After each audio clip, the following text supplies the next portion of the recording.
afternoon, everyone. I am Shania Bhardwaj and welcome back. So, as you guys can remember, हम लोगों ने communication के बारे में बहुत सारा कुछ पढ़ लिया था। जैसे कम्युनिकेशन क्या होता है, कम्युनिकेशन का कितने टाइप्स होते हैं, कम्युनिकेशन कौन कौन से तरीके से हो सकते हैं, कम्युनिकेशन में क्या बैरियर्स आ सकता है, ये भी हम लोगों ने थोड़ा सा डिस्कस करा था। ठीक है। सो अब इसके आगे हम लोग पढ़ते हैं कि common barriers to effective communication. Like ऐसे कौन कौन से कॉमन बैरियर्स है जो एक इफेक्टिव कम्युनिकेशन में आ सकता है। तो सबसे पहले तो हम लोग जानेंगे कि इफेक्टिव कम्युनिकेशन होता क्या है। आखिर हम लोग ये पढ़ रहे हैं कि कौन कौन सा बैरियर्स है, तो सबसे पहले ये तो पढ़ेंगे ना कि इफेक्टिव कम्युनिकेशन होता है क्या। So effective communication. अच्छा ठीक है, एक बात बताओ, इफेक्टिव मतलब क्या समझते हो आप लोग? What do you understand by the word of effective? असरदार, राइट? Isn't it? असरदार होता है ना। लाइक प्रॉपर हिंदी मैंने आप लोगों को बता दिया कि इफेक्टिव का हिंदी क्या होता है, असरदार और सही तरीके का।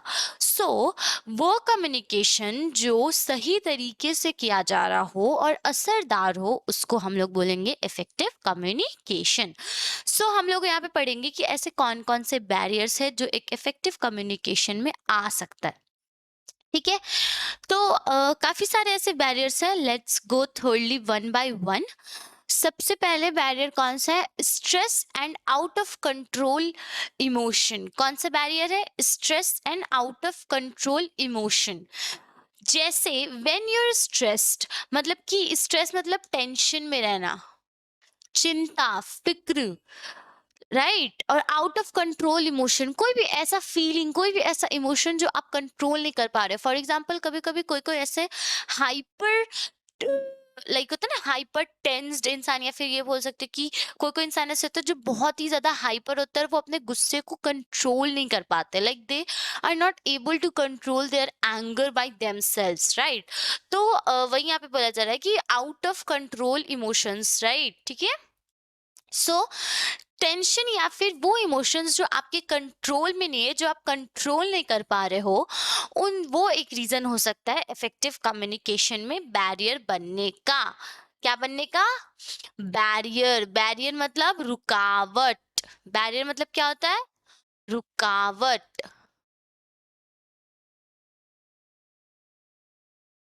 ठीक है। बैरियर मतलब होता है रुकावट। तो सबसे पहले stress and out of control. देखो आप ना किसी भी वर्ड का हिंदी और इंग्लिश दोनों मतलब जानोगे तो उस चीज को आपको रटने का या फिर याद करने का जरूरत नहीं पड़ेगा। You guys will automatic get remember of that. Okay. तो ओके, लेट्स गो आगे। सो या, सो ये हो गया stress and out of control emotion.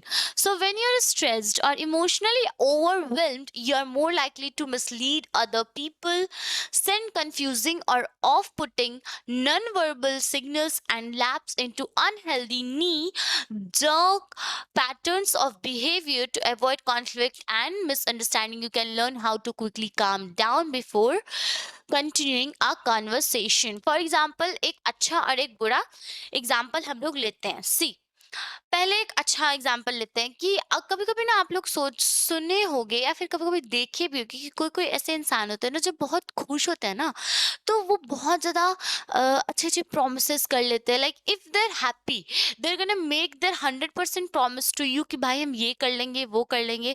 For example आपके फ्रेंड सर्कल में या फिर फैमिली सर्कल में कहीं भी कोई ऐसे इंसान हो, और तो कभी ना चेकआउट करना कि वो बहुत, जब वो बहुत खुश होंगे ना तो उनसे बोलोगे भाई ये कर दे, भाई वो कर दे, भाई ये हेल्प करेगा, भाई वो हेल्प करेगा, एंड दे विल से कि हाँ ये भी कर देंगे, वो भी कर देंगे। वाई? बिकॉज वो लोग इतने खुश होते हैं कि खुशी खुशी में बहुत कुछ बोल जाते हैं, बहुत कुछ बोल देते हैं कि हाँ ये भी कर लेंगे, वो भी कर लेंगे। या फिर कभी कभी ऐसा भी होता है कि आप जब बहुत खुश होते हो ना, तो आपको जो चीज़ नहीं भी बोलनी चाहिए वो भी खुशी के मारे मुंह से निकल जाती है कि अरे यार लगता है खुशी खुशी में कुछ ज्यादा ही बोल दिए, राइट। तो एक सिचुएशन ये हो सकता है। और दूसरा सिचुएशन ये हो सकता है कि फॉर एग्जांपल गुस्से में, तो जब इंसान गुस्से में होता है तो लाइक तभी वो कंट्रोल नहीं कर पाता कोई कोई इंसान, लाइक जब बहुत बहुत ज़्यादा गुस्से में, और वो उसको क्या बोलना चाहिए क्या नहीं बोलना चाहिए वो उसके दिमाग में वो चीज़ नहीं चल रहा है। इट्स जस्ट दैट कि वो गुस्सा है तो वो गुस्सा कर रहा है बिना सोचे समझे कि हम क्या बोल रहे हैं और क्या नहीं बोल रहे। तो ये दो सिचुएशंस मैंने आपको दिया कि ऐसा हो सकता है।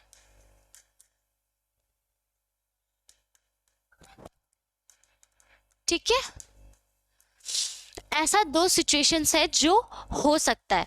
सो ये आप लोग को समझ में आ गया। उसका lack of focus, for example lack of focus मतलब कि आप फोकस्ड नहीं हो, आप ध्यान नहीं दे रहे हो। फॉर एग्जांपल मैं आपको अभी पढ़ा रही हूँ, राइट, आप मेरी वीडियोस देख रहे हो, ठीक है।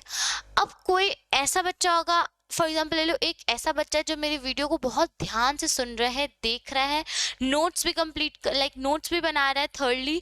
और एक ऐसा होगा, एक ऐसा बच्चा होगा जो सिर्फ सुन रहा होगा और वो सोच रहा होगा कि अच्छा नोट्स का पीडीएफ तो मैम दे ही देगी, राइट, वो नोट्स नहीं बना रहा होगा, वो बस सुन रहा होगा। और कोई एक ऐसा बच्चा जो सिर्फ दिखाने के लिए पढ़ रहा होगा कि घर से सुनने को मिल रहा है कि पढ़ लो पढ़ लो पढ़ लो, तो हम फोन लेके बैठे हैं सुन रहे हैं और दिमाग में कुछ और खिचड़ी पक रहा है कि थोड़ी देर बाद मैगी खाना है, थोड़ी बाद घूमने जाना है, फ्रेंड से मिलना है, ये करना है वो करना है। बट वीडियो देख रहे हैं just to convince your family कि हाँ हम पढ़ रहे हैं भाई, हम पढ़ाई वाला वीडियो देख रहे हैं, ऐसा हो सकता है। तो लैक ऑफ फोकस मतलब कि अगर फोकस नहीं हुआ, अगर आपका ध्यान एकाग्रचित नहीं है, जो भी होता है वो कंसंट्रेटेड नहीं है, ठीक है। My Hindi is little bit गड़बड़, तो आप उस पर ध्यान ना दें, ठीक है। अगर आपका ध्यान जो है वो कंसंट्रेटेड नहीं है तो वो भी एक बैरियर हो सकता है इफेक्टिव कम्युनिकेशन में। बिकॉज आप खुद सोचो ना, मैं आपको पढ़ा रही हूँ, राइट, मैं आपको पढ़ा रही हूँ, बहुत अच्छे तरीके से पढ़ा रही हूँ, आप अगर ध्यान से सुन रहे हो, एकदम कंसंट्रेट होकर सुन रहे हो, तो आपको अच्छे से समझ में आएगा, ऑफ कोर्स आएगा। बट अगर आप ध्यान से नहीं सुन रहे हो, जैसे कि मैंने आपको एग्जांपल दिया कि आप वीडियो तो देख रहे हो just to convince your family and whoever is in your surrounding, but आपके दिमाग में ये चल रहा है कि थोड़ी देर बाद मुझे दोस्त से मिलने जाना है, उसके साथ घूमना है, उसके साथ मैगी खाना है, ये सारी चीजें चल रही, तो आपको समझ में नहीं आएगा क्योंकि आपका कंसंट्रेशन ही नहीं है, आप सुन ही नहीं रहे हो ध्यान से कि मैं बोल क्या रही हूँ, ठीक है। So lack of focus is the second reason, and I hope आप लोग को समझ में आ रहा होगा। Inconsistent body language, inconsistent body language, अब मैं आपको बताती हूँ। फॉर एग्जाम्पल मैं सारे पॉइंट्स को एग्जाम्पल के साथ बता रही हूँ ताकि आप लोगों को रटने का जरूरत ना पड़े, and if you are capable of making in your own words, आप लोग वो चीज़ों को खुद से भी डिफाइन कर सकते हो। ऑल्दो आप लोगों को पीडीएफ मिल भी जाएगा और यहाँ पे पीडीएफ भी मिल जाएगा और आप लोग स्क्रीनशॉट भी ले सकते हो, ठीक है। Okay, so inconsistent body language, for example आप लोग क्लास में बैठे होते होगे तो आप लोग कभी कभी सुनते होगे, लाइक कभी कभी क्या काफ़ी टाइम जो होता है हमारे टीचर्स बोलते हैं कि ढंग से बैठो, अच्छे से बैठो, स्ट्रेटली बैठो, ऐसे हेड ऑन करके मत बैठो। क्यों? क्योंकि आप खुद सोचो ना, कुछ बच्चे जो बहुत ही अच्छे तरीके से अच्छे पोस्चर में स्ट्रेटली बैठ के पढ़ाई कर रहे हैं तो उनको वो चीज़ें समझ में आएंगी उनको, but on the other hand जो बच्चे हेड डाउन करके बैठे हैं, अगर उनको लाइक यू नो वो चीज़ें जो समझने वाले भी होगी ना, और अगर वो हेड डाउन करके बैठे होंगे तो उनको नींद आएगी। फॉर एग्जांपल मैं अपने वीडियोस के थ्रू एग्जांपल दे देती हूँ। फॉर एग्जांपल जैसे कि आप मेरा वीडियो देख रहे हो, ठीक है, अगर आप टेबल चेयर पे बैठ के पढ़ रहे हो या फिर फॉर एग्जांपल बेड पे बैठ के पढ़ रहे हो, तो इन अ प्रॉपर पोस्चर पढ़ रहे हो, आराम से बैठ के पढ़ रहे हो, तो आपको वो चीज़ें समझ में भी आएगी, आपको नींद भी नहीं आएगी, आपको लेजीनेस भी नहीं लगेगा, आप बहुत ही कंसंट्रेटेड होके बहुत ही अच्छे तरीके से पढ़ोगे, ठीक है। But on the other hand अभी कोई सोया सोया हाथ में फ़ोन लेके ना वीडियो देख रहा है तो उसको अल्टीमेटली कहीं ना कहीं नींद आ ही जाएगा और उसको समझ में भी नहीं आएगा, ठीक है। नेटिव बॉडी लैंग्वेज, क्या समझे? Native body language, if you disagree with or dislike what's being said, you might use negative body language to rebuff the other person's message, such as crossing your arms, avoiding eye contact, or tapping your feet. You don't have to agree with or even like what's being said, but the communicate effect effectively and not to put the other person on the defensive. It's important to avoid sending negative signals. अब मैं बताती हूँ कि negative body language का मतलब क्या होता है. Negative body language का मतलब कि वो signals, वो इशारे जो आप communication के टाइम में सामने वाले इंसान को देते हो. फॉर एग्जाम्पल आप 1 to 1 बात कर रहे हो, ठीक है. फॉर एग्जाम्पल मैं और मेरी एक फ्रेंड है, हम दोनों बात कर रहे हैं बहुत अच्छे से 1 to 1 बैठ के. अब अचानक एक ऐसा मोमेंट आया, अचानक एक ऐसा सिचुएशन आया जहाँ पे हम दोनों का थॉट्स जो है वो नहीं मिल रहा है. एंड फॉर एग्जाम्पल मैं बहुत डोमिनेंट हूँ, I am a dominative nature, like हर एक इंसान का डिफरेंट टाइप का नेचर होता है. So for example I am a dominant nature. So होगा क्या अगर मैं वो बात बोलूँगी, ठीक है. और फॉर एग्जाम्पल मेरे वीडियोज़ पे चर्चे हो रहे हैं, ठीक है. फॉर एग्जाम्पल मैं बोलूँगी कि देखो ये मैम है ना बहुत अच्छा पढ़ाती है और मुझे तो बहुत अच्छे से समझ में आता है. और मेरी जो फ्रेंड होगी सामने से वो बोलेगी कि नहीं नहीं वे मैम मतलब थोड़ा अजीब पढ़ाती हैं, सही से एक्सप्लेन नहीं करती हैं, ये वो बोलेगी, ठीक है. तो इस मोमेंट पे अगर अगर मैं काम होके उसका भी बात समझने की कोशिश करूंगी और अगर उसको समझ में नहीं आ रहा तो उसको भी समझाने की कोशिश करूंगी, मतलब मिसअंडरस्टैंडिंग जो क्रिएट है उसको क्लियर करने की कोशिश करूंगी, या फिर मैं उसके भी फीलिंग्स को समझूंगी कि नहीं उसका अपना एक पॉइंट ऑफ व्यू होगा.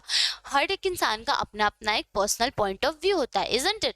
तो अगर मैं उस चीज को अंडरस्टैंड करने के बजाय गुस्सा करने लगूंगी, ऐसे हैंड क्रॉस करूंगी, मतलब कि शार्प, ऐसे नहीं होता है. This is not fair. Like you know मेरा बॉडी लैंग्वेज है वो चेंज हो जाएगा, फ्रेंडली से थोड़ा सा ओवरली डेंजरस वे में जाने लगेगा. तो देन यू विल फील कि अच्छा गुस्सा चढ़ रहा है, ठीक है.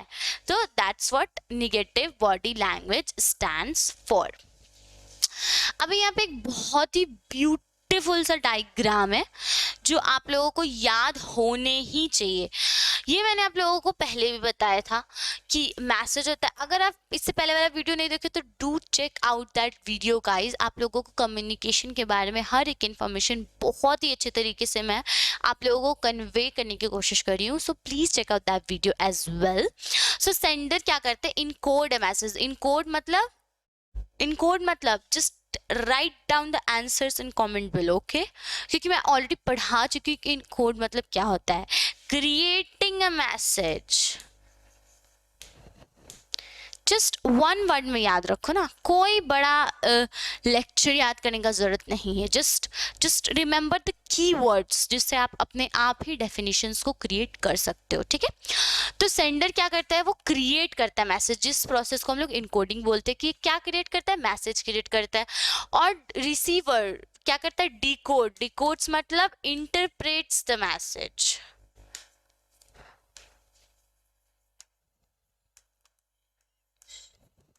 देख रहे हो, जस्ट 1 वर्ड में आप लोग को डेफिनेशन दिया मैंने. और नॉइज क्या है, noise is a barrier. Barrier मतलब रुकावट. और मैंने एग्जाम्पल के साथ बताया था कि नॉइज बैरियर कैसे हो सकता है. सो इसलिए मैं आपको बोल रही हूँ कि पिछला वीडियो जरूर देखिए. एंड सेंडर और रिसीवर जो है वो फीडबैक देता है. Feedback is the most important element in communication process. ये मैंने ऑलरेडी बता चुका है. सो 7 C's ऑफ इफेक्टिव कम्युनिकेशन. अब ना लाइक एक इफेक्टिव, जैसे कि मैंने आपको बताया कि कम्युनिकेशन इफेक्टिव कब होता है, जब वो अच्छी तरीके से फॉर्मुलेट हो, अच्छी तरीके से बातचीत हो रही हो. मैं जो आपको समझाने की कोशिश कर रही हूँ आप वो समझ रहे हो, बिना कोई बैरियर के, बिना कोई प्रॉब्लम के, बिना ज़्यादा जोर डाले बहुत ईजी वे में समझ रहे हो, तो उसको हम लोग इफेक्टिव कम्युनिकेशन बोलते हैं. तो यहाँ पे ना 7 पॉइंट्स दिया गया है जिसके थ्रू आप ये पता कर पाओगे कि अच्छा ये कम्युनिकेशन जो है वो इफेक्टिव है कि नहीं है, ठीक है. सो एक एक करके हम लोग ये पढ़ते हैं कि आखिर ये कौन कौन से कम्युनिकेशन है. सबसे पहले क्लैरिटी. क्या है क्लैरिटी? क्लैरिटी मतलब क्या होता है? अब डोंट टेल मी आपको क्लैरिटी का मतलब नहीं पता है. क्लैरिटी मतलब बहुत अच्छे तरीके से आपको क्लियर है वो चीज, सुलझा हुआ है वो चीज आपके लिए, ठीक है. Clarity is the soul of a message. Clarity क्या है? Soul of a message. For example मैं आप लोगों को पढ़ा रही हूँ, कम्युनिकेशन पढ़ा रही हूँ। अब आप लोग को ये चीज़ बहुत ही क्लियरली समझ में आ रहा है, बहुत ही अच्छे से समझ में आ रहा है कि हाँ मैम बोली communication is very important in our life, communication is a what is the definition of communication? So communication is the process of sharing masses through one people or more than one people. There are two type of communication, verbal, non-verbal. So if you guys getting this messages, if you guys getting this information in a very clear way without any problem or without any discussion or without any hesitation, तो ये चीज़ बहुत अच्छी है और यही चीज़ ये दर्शाती है कि हमारा जो कम्युनिकेशन हो रहा है, लाइक वो कम्युनिकेशन जो मेरे और आपके बीच हो रहा है, ये भी एक कम्युनिकेशन है, मैंने आपको बताया है। तो ये कम्युनिकेशन जो है ये इफेक्टिव कम्युनिकेशन है। So clarity is a soul of a message, मतलब कि क्लैरिटी जो है वो बहुत ही ज़्यादा ज़रूरी है मैसेज में होना, तभी तो आपको समझ में आएगा ना, और तभी तो ये इफेक्टिव कम्युनिकेशन कहलाएगा। So it means the accurate transfer of ideas from the sender side to the receiver। जैसे कि मैंने कहा कि इसका मतलब है कि जो accurate transfer of message हो रहा है, मतलब कि जो आइडिया, जो मैसेज, जो इंफॉर्मेशन एक्यूरेटली मैं आपको देना चाहती हूँ वो चीज़ आप तक पहुँच रही है। So every message should be conveyed in a clear manner, clearly comes through clear thinking. A good message shows the idea direct and clearly। मतलब कि एक अच्छा मैसेज जो है वो यही दर्शाता है कि जो मैसेज है वो डायरेक्टली सीधे तरीके से, बहुत ही अच्छे तरीके से आपको समझ में आनी चाहिए, तभी वो मैसेज जो होगा वो क्लियर होगा और वो इफेक्टिव कम्युनिकेशन में अच्छा रोल निभाएगा। So a writer should not start the message unless he knows how to use a language। मतलब कि अभी देखो मैं आपको पढ़ा रही हूँ, ठीक है, अब मुझे पता ही नहीं होगा कि मुझे किस तरीके से पढ़ाना है, किस तरीके से आप लोगों को बताना है कि आप लोगों को भी बहुत ईजिली समझ में आ जाए और मुझे भी ज़्यादा टफ ना हो आप लोगों को समझाने में, तो मैं आपको कैसे समझाऊंगी। फॉर एग्जाम्पल मुझे पता है कि आप लोगों को हिंदी और इंग्लिश में पढ़ाऊंगी तो आप लोग बहुत अच्छे तरीके से समझ जाओगे, ईजी वे में समझ जाओगे। बट इंस्टेड ऑफ हिंदी और इंग्लिश अगर मैं आपको बंगाली में पढ़ाना शुरू कर दूँ, will you guys be able to understand? नहीं, राइट। सो राइटर और द सेंडर को पता होना चाहिए कि वो किस तरीके से, किस लैंग्वेज में, किस वे में पढ़ाएगा और आपको मैसेज कन्वे करेगा, तो आपको वो चीज़ें बहुत इजी और बहुत अच्छे से समझ में आ जाएगी। To achieve clarity keep in mind the following. और मैसेज क्लियर रहे उस चीज़ के लिए कुछ पॉइंट्स है जो यहाँ दिए गए हैं। Use common and simple language as I given you the example just a second before, कि वो लैंग्वेजेस यूज करना चाहिए जो रिसीवर और सेंडर दोनों को ही पता हो। फॉर एग्जाम्पल मुझे भी हिंदी इंग्लिश अच्छे तरीके से आता है, आपको भी हिंदी इंग्लिश अच्छे तरीके से आता है, तो जो मैसेज मैं आपको कन्वे करने की कोशिश कर रही हूँ आप अच्छे से समझ रहे हो। But instead of this languages, अगर मैं बंगाली बोलूँ, उर्दू बोलूँ या ओडिया बोलूँ, तो ये सब लैंग्वेजेस बोलूँगी तो जिन्हें आता है पर्टिकुलरली सिर्फ उन्हें ही समझ में आएगा, अदरवाइज समझ में नहीं आएगा। Like common sense, isn't it? So construct effective sentences and short paragraph. जैसा कि अभी देखो मैं क्लियरिटी पे एक पीडीएफ में आप लोगों को अच्छी तरीके से समझा दी कि क्लियरिटी क्या होता है, ज़रूरी क्या है, क्यों है clarity and all this things. अब मैं इसी क्लियरिटी को पढ़ाने के लिए 4 पीडीएफ में बनाऊंगी, तो क्या आप लोग बोर नहीं हो जाओगे कि यार कितना लेंदी है यार, कितना नोट्स है यार, क्या है यार, खत्म ही नहीं हो रहा है एक टॉपिक, तो ऐसा हो जाएगा। तो इसलिए हमेशा हमें अपने जो बात कन्वे करने की कोशिश कर रहे हैं वो छोटा, क्रिस्प और टू द पॉइंट होना चाहिए। कि चलो क्लियरिटी समझाना, तो क्लियरिटी का मतलब क्या होता है वो बता दो, एक एग्जांपल दे दो, उसका पॉइंट्स बता दो, एंड हमारे जो व्यूअर्स है वो ऑलरेडी बहुत स्मार्ट है तो वो समझ जाएंगे, इजंट इट? ठीक है, okay. Use concentrate word instead of abstract word. Concrete word मतलब कि हमें हमेशा यूजुअली यूज होने वाले वर्ड्स को यूज करना चाहिए, ठीक है, जो कि यूजुअली यूज होता है, लेकिन वो फ्रीक्वेंटली यूज होता है, बोल सकते हो, जो कि फ्रीक्वेंटली यूज होता है ना जो वर्ड्स, उसको ही हमें यूज करना चाहिए। अवॉइड अननेसेसरी इन्फॉर्मेशन, और फालतू के इन्फॉर्मेशन देना हमें अवॉइड करना चाहिए कि ये भी पढ़ लो वो भी पढ़ लो, नहीं, जो आपके सिलेबस में है, go to the syllabus, according to the syllabus, and just read and learn whatever is in your syllabus only.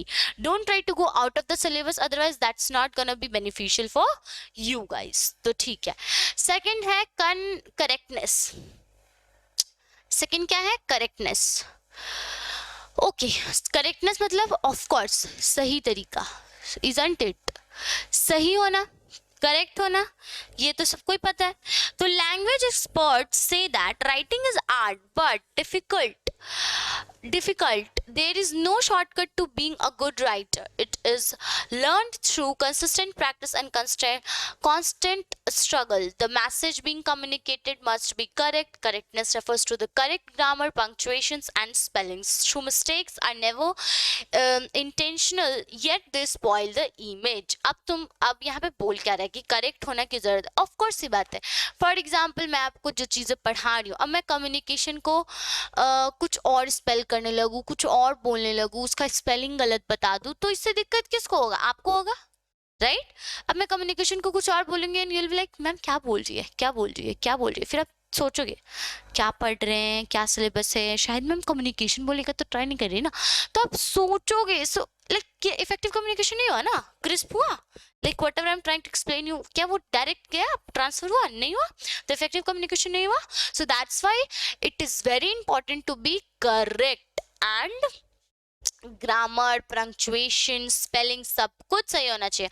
जिस तरीके से आप बोल रहे हो वो भी सही होना चाहिए, जो आप लिख रहे हो वो भी सही होना चाहिए, जो स्पेलिंग है वो भी सही ही होना चाहिए. उसके बाद to achieve correctness follow this guidance. Check the accuracy of fact and figure.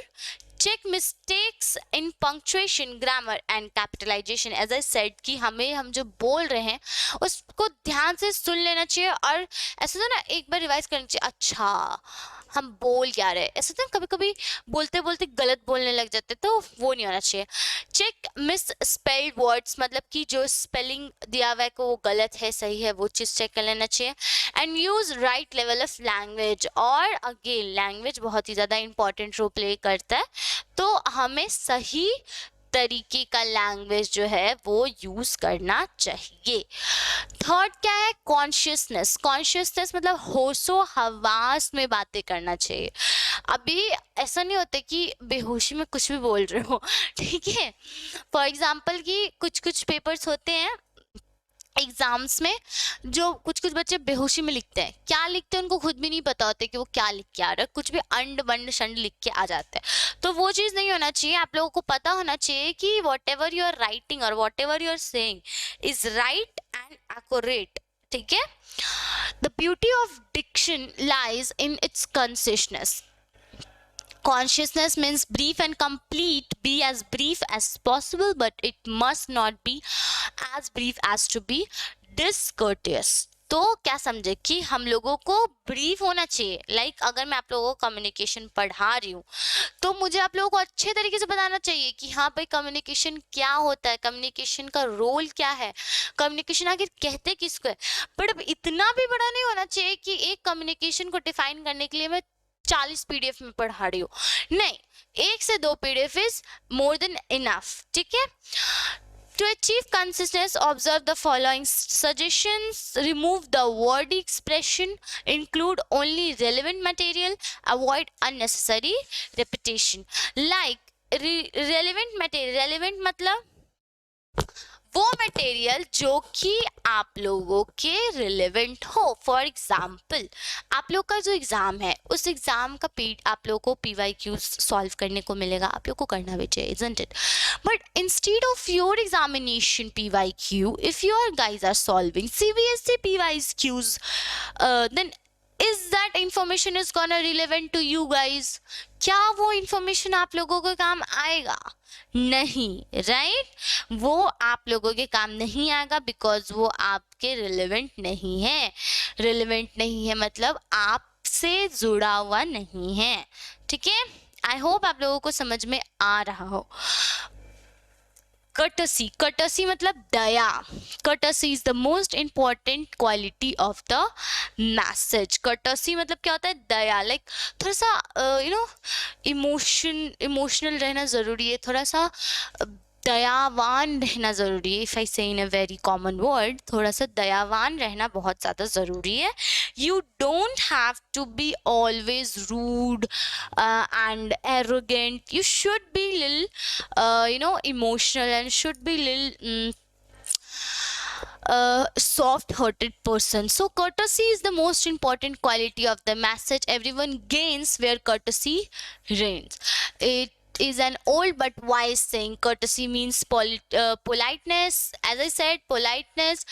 It is an attitude that shows respect for others. It helps building good will. मतलब कि अगर आप बहुत ही अच्छे दिल के हो, बहुत ही अच्छे मन के हो, तो आप लोगों को बहुत लोग बहुत प्यार करते हैं. फॉर एग्जाम्पल, आप लोगों की क्लास में ऐसे होंगे कोई कोई बच्चे, ऐसे होंगे कोई कोई फ्रेंड्स या फैमिली में जो सबके प्यारे होंगे, जो जिनसे ना सारे लोग बहुत प्यार करते होंगे, जो सारे लोगों के बहुत चहीते होंगे. क्यों? क्योंकि वो ना अपने दिल में कहीं ना कहीं थोड़ा सा रिस्पेक्ट रखते हैं हर एक इंसान के लिए, और थोड़ा सा ऐसा लगता है कि नहीं यार इसका काम कर देते, बेचारा कितना मन से बोला होगा, या फिर नहीं यार इसका बात मान लेते, बेचारा कितना अच्छे से बात कर रहा है. ठीक है, तो ऐसा होता है ना, थोड़ा सा मन में सॉफ्ट फीलिंग्स हो वो.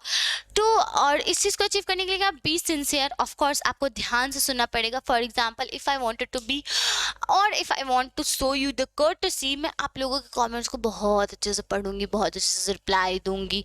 तो क्या करूंगी, बहुत अच्छे से सिंसियरली होके पढ़ूंगी. Use expression that shows respect. अब मैं आप लोगों को पढ़ा रही हूँ, बहुत अच्छे तरीके से पढ़ा रही हूँ. फॉर एग्जाम्पल मैं बता रही हूँ, अगर आप लोग के फ्रेंड्स आप लोगों से बातें कर रहे हैं, तो फॉर एग्जाम्पल आपकी बेस्ट फ्रेंड है, आपसे हंस हंस के बातें कर रही है, बहुत अच्छे से प्यार से बातें कर रही है, तो आपको इसलिए कि हाँ यार सुन रही है, राइट वो सुन रही है, उसको अच्छा लग रहा है, वो सुनना चाहती है, तो मैं उसको और बातें बता सकता हूँ या बता सकती हूँ, isn't it. But instead of smiling, वो अगर इग्नोरेंस वाला ऐसा करके चलो ठीक है, वो अपना फ़ोन चला. सबसे सबसे बेस्ट एग्जाम्पल मैं बताती हूँ. For now days, for example आप अपने बेस्ट फ्रेंड से कुछ बातें कर रहे हो and she is continuous busy in her phone, ऐसे स्क्रॉल किए जा रही है, किए जा रही है, किए जा रही है. At some point you'll feel like ये तो सुन ही नहीं रही है, छोड़ो यार इसको बोलना ही नहीं है, और यूल बी इरिटेटेड. ठीक है, उसके बाद यूल फील लाइक कि सुनती नहीं है, कैसी दोस्त है, छोड़ो. तो you should be sincere and you should use perfect expression to show the respect, and instead of using her phone, अगर वो आपकी बातें सुने, आपसे आई कांटेक्ट करके बोले कि हाँ हाँ ठीक है, कुछ सजेशंस दे, अपने भी बातें कहे, then you'll feel like कि हाँ it's an effective communication and it's a good communication. Be thoughtful and appreciative of the receiver's point of view. Avoid humor, avoid discriminatory language, race, color, gender, creed, etc. For example, आप अपने friend से बात कर रहे हो और बात में हम उसको ये बोल रहे हो कि ए तो बहुत गोरी है रे, ऐसे थोड़ी होता है, मैं कितनी काली हूँ, या तुम बहुत काली हो, मैं कितनी गोरी. You guys should never ever discuss these such things between your friends or with anyone, no matter whoever they are. अगर वो friend नहीं भी है तो why have to discuss these stupid things, isn't it? Okay, fifth है concreteness. Communicating concretely means being specific, meaningful and clear. For example, मैं अपने बातों को लेके बहुत ही ज़्यादा कंक्रीट हूँ. फॉर एग्जाम्पल, मैं आप लोगों को कम्युनिकेशन क्या होता है वो बताए. कम्युनिकेशन क्या होता है मैंने आप लोगों को बहुत अच्छे तरीके से वो बताया. अब मैं आपको ये बता दी कि कम्युनिकेशन क्या होता है, बहुत अच्छी तरीके से बता दी. तो ये मैंने आप लोग को एकदम क्रिस्प में बताया that communication is a process of transferring or exchanging of message through one person or to more than one person. तो ये बहुत ही क्रिस्प सा डेफिनेशन दिया मैंने कि and communication is of two type, verbal and non verbal. तो मैंने आप लोगों को बहुत क्रिस्प वे में डेफिनेशन दिया, isn't it? So what am I have showed concreteness, like meaning beings meaningful and clear. बहुत ही ज़्यादा मीनिंगफुल होना चाहिए और क्लियर होना चाहिए. ठीक है, उसके बाद इस चीज को करने के लिए कौन कौन से पॉइंट्स का यूज करना है हमें? Use clear image building words, मतलब कि हमें क्लियर इमेज, लाइक जैसे कि फॉर एग्जांपल मैं आप लोगों को बताती हूँ, let's give you an example. आप लोगों को मैंने यहाँ पे एक इमेज दिखाया, इजंट इट? अब अगर ये इमेज जो है वो बहुत ब्लर होता, या फिर आपको इस इमेज में जो वर्ड्स लिखे होते वो समझ में नहीं आ रहे होते, या फिर मैं आपको इस इमेज में जो वर्ड्स लिखे हुए हैं उस वर्ड्स के मीनिंग को कन्वे किए बिना इसको स्किप करके चली जाती और आप लोग को ये नहीं समझाती कि हर एक वर्ड का मीनिंग क्या होता है, तो क्या ये इफेक्टिव कम्युनिकेशन होता? टेल मी, यस और नो? नो। ठीक है, तो हर एक इमेज को जो है वो सही रहना जरूरी है, एकदम क्रिस्प रहना जरूरी है।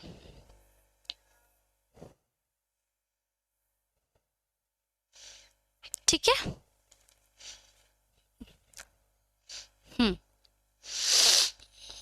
ओके, सो 6 नंबर पे आते हैं हम लोग। कंसिडरेशन, कंसिडरेशन मतलब ध्यान से, कंसिडर करना मतलब वैल्यू देना, कंसिडर करना मतलब वैल्यू देना। Consideration is to put you in the place of the receiver. Consideration हमेशा रिसीवर के प्लेस पे आता है। It means preparing every message with the message receiver in mind. This mode of consideration called you attitude. When you're truly considerate, you try to show sincere regards for his interest and benefits.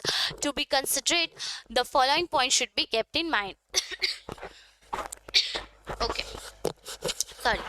So consideration का example मैंने अभी just आप लोगों को दिया है कि for example you are talking with your friends, तो जब आप अपने बेस्ट फ्रेंड से बात कर रहे हो और वो बहुत ही कंसंट्रेट हो कि आपकी बातें सुन रहे हो, आपकी बातें को बहुत वैल्यू दे रही हो, उस पर रिएक्शन दे रही हो, अपना फीडबैक दे रही हो, सुन रहे हो, तो वो चीज़ क्या होता है? बहुत ही ज़्यादा कंसंट्रेशन होता है, बहुत ही ज़्यादा कंसंट्रेट होकर बहुत ही अच्छा लगता है, मैं कि हाँ जो सुन रही है बहुत अच्छा लगता है। और ये चीज़ों को सही करने के लिए कुछ पॉइंट्स है जो दिए गए हैं। See your material from where readers point of view, मतलब कि अब मैं ऐसी बातें अपने फ्रेंड से करूंगी जो उससे भी रेलेवेंट हो, जिस पे वो अपने थॉट्स दे सकती हो। फॉर एग्जाम्पल मैं अभी मैथ्स कम्युनिकेशन पढ़ रही हूँ, ठीक है, और मेरी फ्रेंड जो है वो BCA पढ़ रही है, ठीक है, like computer science and all. नहीं ये छोड़ो, 12th बेसिस पे हम लोग एग्जाम्पल लेते हैं। फॉर एग्जाम्पल मेरा PCB था 12th में, like physics chemistry and bio, और मेरी कुछ फ्रेंड्स है जो PCM की थी, like physics chemistry and maths. तो फिजिक्स केमिस्ट्री तो हमारा कॉमन है, तो अगर हम लोग फिजिक्स केमिस्ट्री के बारे में डिस्कस करेंगे तो बहुत ही ईजी वे में डिस्कस होगा, बहुत अच्छे तरीके से डिस्कस होगा कि यार तेरा चैप्टर 1 हो गया, मेरा चैप्टर 3 तक हो गया, चैप्टर 1 में क्या था, चैप्टर 4 में क्या था, चैप्टर 4 में फिजिक्स में थर्मोडायनेमिक्स है, तेरा थर्मोडायनेमिक्स हो गया, मेरा हो गया इलेक्ट्रोस्टैटिक हो गया, क्या चैप्टर 1 हो गया क्या? तो ऐसा चीजें होगा ना, तो you'll feel like कि हाँ वो भी कुछ बोल रही है, हम भी कुछ बोल रहे हैं, हम भी सुन रहे हैं, वो भी सुन रहे हैं। But when it comes to biology, अगर मैं बायोलॉजी की बातें उससे करने लगूँ तो क्या उसको समझ में आएगा? शील बी लाइक यार मेरे को तो पता ही नहीं कि तू क्या कौन से चैप्टर के बारे में बोल रही है। या फिर वो मुझसे मैथ के बारे में बातें करने लगी तो क्या मुझे पता चलेगा? इंटीग्रेशन ही से मुझे आता है? नहीं आएगा, क्योंकि मैं पढ़ी ही नहीं हूँ 12th में, इजंट इट? तो वो चीजें मेरे लिए रेलेवेंट नहीं होगा, तो वो चीजें मेरे लिए इंटरेस्टिंग नहीं होगा, तो मैं उसको सुनना पसंद नहीं करूंगी। आई बी लाइक छोड़ो ना। जैसे क्लास में जब टीचर कुछ पढ़ा रहा था, फॉर एग्जाम्पल मैं ही आपको पढ़ा रही हूँ, और अगर आपको मेरी बातें समझ में आ रही होगी तो बहुत ही कंसंट्रेटेड होके पढ़ोगे, बहुत ही मजा आएगा आपको पढ़ने में कि यार मजा आ रहा है, यार वीडियो देखने में मजा आ रहा है, पढ़ने में और भी वीडियो चाहिए मैम, और भी अच्छे से तरीके से समझना है हमें।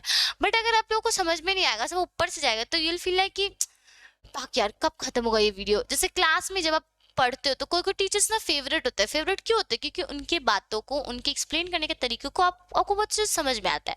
तो जब वो समझाते हैं तो ये फील है कि यार बहुत अच्छे से समझा रहे, बहुत अच्छे से समझ में आया मैं। बट इंस्टेड ऑफ दैट, अगर वो टीचर जिसके क्लास में आप सोना ज्यादा प्रेफर करते हो, उनके बाद क्लास में सोना क्यों प्रेफर करते हो? क्योंकि उनकी बातें आप लोगों को समझ में नहीं आती है, ठीक है। So focus on you instead of we, ठीक है। Be sure about the benefits of the receiver, मतलब रिसीवर का बेनिफिट्स, लाइक रिसीवर को समझ में आएगा नहीं आएगा, उसके रिलेवेंट है नहीं है, ये चीजों को भी ध्यान करके उससे वो बातें करनी चाहिए। Consider the needs and problems of the receiver, use positive and optimistic मतलब कि हमेशा पॉजिटिव होना चाहिए, नेगेटिव बातें नहीं करते।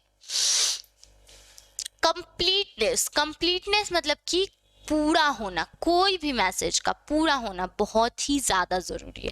मैं आधा अधूरा बात पढ़ाऊंगी, आप लोगों को मजा आएगा? बिल्कुल भी मजा नहीं आएगा, बिल्कुल भी नहीं। फॉर एग्जाम्पल मैं आप लोगों को कम्युनिकेशन चैप्टर पढ़ा के पूरा सिलेबस लाइक पूरा सिलेबस पढ़ाती ही नहीं, क्या आप लोग को समझ में आएगा?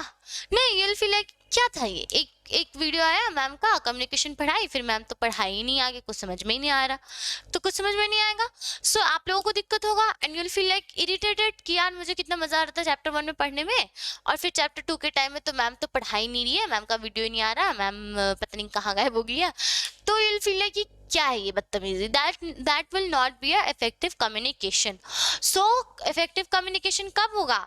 जब आपका मैसेज लाइक मेरा मैसेज आप तक कंप्लीट वे में पहुंच रहा है। अगर मैं आपको कम्युनिकेशन का डेफिनेशन बता रही हूँ तो उस कम्युनिकेशन का डेफिनेशन मैं प्रॉपरली बता रही हूँ और आपको प्रॉपरली समझ में आ रहा है। कुछ पॉइंट्स है जो हमें इस चीज को ध्यान में रखना चाहिए कि रिमेंबर द 5 Ws। हाँ, 5 Ws, what, when, where, why, who and how. Provide all the necessary information, सारे इंपॉर्टेंट इंफॉर्मेशन आप दो। Answer all the question ask, जितने भी क्वेश्चन पूछे गए हैं उनके सही सही जवाब दो। फॉर एग्जाम्पल मुझे अगर कमेंट्स आएगा, मान लो मेरे पास 5 कमेंट आए और 5 में से मैंने 3 का रिप्लाई दिया, 2 का नहीं दिया, तो क्या आप संतुष्ट होंगे वो 2 लोग जो कमेंट किए और जिनको रिप्लाई नहीं मिला है? उनके साथ मेरा इफेक्टिव कम्युनिकेशन नहीं होगा। ठीक है, तो जरूरी है कि जितने क्वेश्चंस आए मैं सारे के आंसर्स दूं। Include additional information if desire, और अगर कुछ एडिशनल इंफॉर्मेशन है तो वो भी चीज देना चाहिए। It can be said that awareness of these 7 C's of effectiveness communication makes you good communicator। मतलब कि ये जो 7 C's है, अगर आप इस 7 C's को फॉलो करते हो तो आप एक बहुत ही अच्छे गुड कम्युनिकेटर, बहुत ही अच्छे गुड तरीके से बात करने वाले इंसान हो जाओगे। दैट्स इट फॉर, बस खत्म हो गया। So that's it for today's class guys. I hope आप लोगों को समझ में आया होगा हम लोगों ने क्या क्या पढ़ा। So quickly revise whatever we have studied. So सबसे पहले हम लोगों ने स्टार्ट किया कहाँ से? Common barriers to effective communication. कुछ कुछ बैरियर्स, कुछ कुछ पॉइंट्स जो कि इफेक्टिव कम्युनिकेशन में दिक्कत लाती है, वो चीज़ें हम लोगों ने पढ़ा। उसके बाद एक बहुत ही बढ़िया सा डायग्राम देखा हम लोगों ने कि कैसे मैसेज जो है वो ट्रांसफर होता है। उसके बाद हम लोग 7 C's ऑफ इफेक्टिव कम्युनिकेशन पढ़े, लाइक इफेक्टिव कम्युनिकेशन करने के लिए कौन कौन से ऐसे चीज़ें हैं जो हमें ध्यान में रखनी चाहिए, और ये हमें पता चला कि वो ध्यान में रखने के लिए एक ट्रिक बनाया गया जिसका नाम दिया गया 7 C's। ऐसे ना कहानी बनाकर याद रखो चीज़ों को। ठीक है, सबसे पहला है क्लियरिटी, मतलब मैसेज जो है जो आप बोल रहे हो बहुत ज़्यादा क्लियर होना चाहिए। सेकंड है करेक्टनेस, सही होना चाहिए। थर्ड है कॉन्शियसनेस, मतलब आपको बहुत ही ध्यान से चीज़ों को सुनना चाहिए और समझना चाहिए, जो कि आई डोंट थिंक सो आप लोग अभी समझ रहे हो ना? ठीक है। कर्टसी, मतलब थोड़ा ना थोड़ा दया रखना चाहिए मन में। कंक्रीटनेस, मतलब कि बहुत ही ज़्यादा क्लियर और क्रिस्प होना चाहिए। कंसिडरेशन, बहुत ही ध्यान से सुनकर वो चीज़ों को समझना चाहिए। और last but not the least